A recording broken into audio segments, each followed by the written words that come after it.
Kondep guys, let's make one of Zimbabwe's favorite, Gango.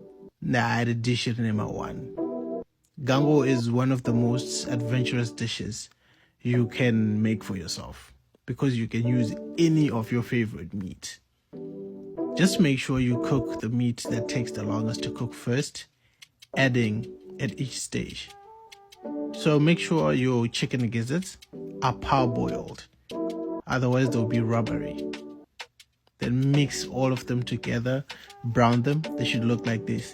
Then season with your favorite seasoning. I use some chili powder and some raja, and a bit of black pepper too. Then tomato, onions, continue cooking. It doesn't need a sauce because this is a meat affair. It should come out looking like this.